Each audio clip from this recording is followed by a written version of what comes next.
The vehicle phone requires service warning in your Jeep indicates a problem with the Uconnect system's cellular connection. This prevents features like emergency calls and navigation from functioning correctly. Common causes include software glitches, a faulty SIM card embedded in the vehicle, network connectivity issues with the cellular provider, user-related errors like incorrect system resets, and outdated Uconnect software. The system uses a dedicated SIM card for telematics. If it fails to authenticate or connect, this warning appears to alert you that emergency services could be compromised. Keeping your software up to date and ensuring a strong cellular signal are key to preventing this issue. If you have had recent work done on your vehicle, make sure no wires were disconnected.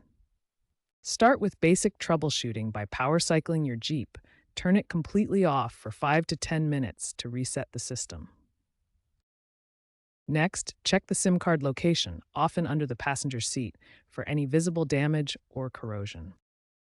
Perform a Uconnect reset through the touchscreen menu to clear any temporary glitches.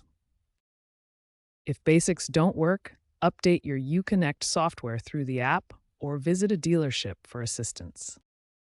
For a faulty SIM card, replacement costs $100 to $200 at a dealer. Also, ensure you're in an area with good cellular coverage. Use an OBD2 scanner to check for error codes like U0155, indicating lost communication with the telematics module. Stellantis issued a recall, NTC campaign 24V123, for Uconnect issues. Check if your vehicle is affected and get it fixed for free. If problems persist after these steps, contact a certified technician to avoid voiding warranties.